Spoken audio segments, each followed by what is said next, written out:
Assalamualaikum warahmatullahi wabarakatuh. Alhamdulillahirrabbilalamin. Wabihi nasta'in wa ala umri dunya waddin.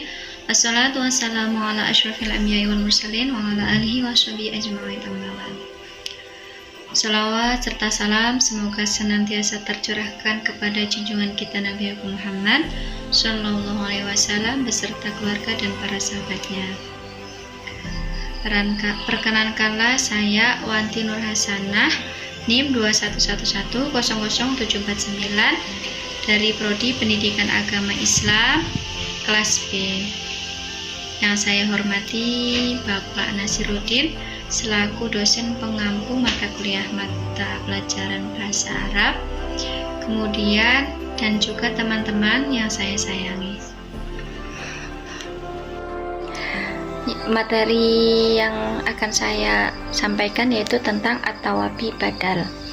Nah, badal secara bahasa itu artinya pengganti.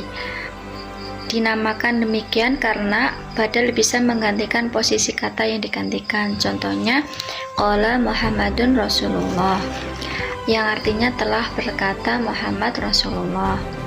Dalam kata tadi, Rasulullah disebut badal, dan kata Muhammadun itu disebut sebagai mubdal atau yang digantikan. Nah, ketika dikatakan Rasulullah saja, maka yang dimaksud adalah Muhammad, dan bila dikatakan Muhammad, maka yang dimaksud itu adalah Rasulullah. Ini adalah fungsi badal yang biasanya menjelaskan posisi atau jabatan dari mabdul. Kemudian, selain menjelaskan jabatan dari mabdul, badal juga digunakan untuk menjelaskan sebagian mabdul. Contohnya itu akaltus samaka niswah, yang artinya saya makan ikan setengah bagiannya. Kemudian badal itu dibagi menjadi 4 kelompok. Yang pertama, badalul kuli minal kuli, atau badal keseluruhan dari keseluruhan. Yang diganti adalah sesuatu yang sama. Contohnya itu ja'a ustadu hamidun, artinya itu Ustadz Hamid telah datang. Kita perhatikan antara badal dengan mubdal itu sama. Siapa Ustadz itu Hamid. Hamid itu siapa? Hamid itu adalah Ustadz. Kemudian badal jenis ini itu juga bisa digunakan untuk menjelaskan jabatan, posisi atau kedudukan lainnya. Yang kedua itu ada badalul ba'di minal kuli. Badal jenis ini itu merupakan sebagian kecil dari mabdul. Biasanya digunakan untuk menjelaskan bagian per bagian. Contohnya itu akaltur rohifa sulusah, yang artinya itu aku makan roti sepertiganya. Yang ketiga ada badal istimal. Badal istimal secara bahasa itu badal yang meliputi atau mencangkup. Dan yang terakhir itu ada badal gholat.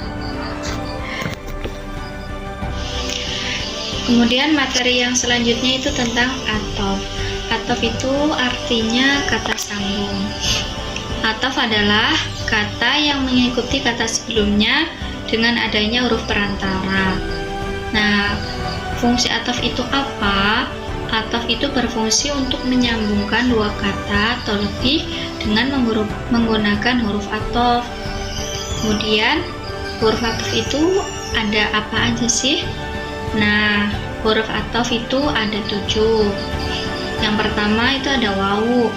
Wawu itu fungsinya sebagai dan. Ya, jadi dan ini itu untuk menggabungkan kata yang satu dengan yang lainnya. Kemudian yang kedua itu ada fa. Fa itu artinya maka. Kemudian yang ketiga ada summa. Summa ini identik dengan kata penghubung yang artinya itu kemudian. Yang keempat itu ada hatta. Nah, hatta itu artinya sehingga. Kemudian yang kelima ada au. Fungsinya itu sebagai penghubung dan artinya ataukah. Kemudian yang keenam ada am, dan yang ketujuh itu ada bal. Bal itu kata penghubung yang artinya tetapi. Kemudian macam-macam kata penghubung itu ada 2. Yang pertama kata penghubung bayan, dan yang kedua itu kata penghubung nasab. Kemudian materi yang selanjutnya yaitu tentang inna wa akhwatuha. Jadi inna wa akhwatuha itu menasabkan isim dan merafa'kan khobar. Nah, khobar itu menjadi marfu dan isim itu menjadi mansub. Kemudian ketika ada inna, maka isim menjadi isim inna dan khobar itu menjadi khobar inna. Contohnya itu Ahmadu nasyidun. Ketika ditambah inna, maka menjadi inna Ahmada nasyidun, yang artinya itu sesungguhnya Ahmad itu rajin. Maka Ahmada itu menjadi isimnya inna, maka mansub. Kemudian nasyidun itu menjadi khobarnya inna, maka menjadi marfu. Kemudian contoh lain itu inna Maryamu jamilatun. Ketika ditambah inna, maka menjadi inna Maryama jamilatun. Nah, Maryama ini menjadi isim inna atau mansub. Kemudian jamilatun menjadi khobarnya inna yang marfu. Kemudian tidak hanya inna, dia juga memiliki saudara-saudaranya. Ada 6. Yang pertama itu inna, yang artinya sesungguhnya. Contohnya itu innallaha ghafurun, yang artinya sesungguhnya Allah itu maha pengampun. Kemudian yang kedua itu ada anna, artinya juga sesungguhnya. Contohnya itu ada i'lam annallaha ghafurun, artinya itu ketahuilah sesungguhnya Allah maha pengampun. Kemudian yang ketiga itu ada lakinna, yang artinya akan tetap. Contohnya qoma hamidun lakinna zaidan jalisun, artinya Hamid telah berdiri akan tetapi Zaid duduk. Yang keempat ada ka'anna, yang artinya seperti. Contohnya itu ka'anna Fatimata badrun, seakan-akan Fatimah itu purnama. Yang kelima ada laita, yang artinya itu andai. Dan yang keenam itu ada la'alla, yang artinya semoga.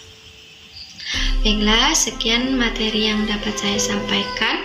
Apabila ada kekurangan atau perkataan yang kurang berkenan, mohon untuk dimaafkan. Wabillahi taufiq wal hidayah. Assalamualaikum warahmatullahi wabarakatuh.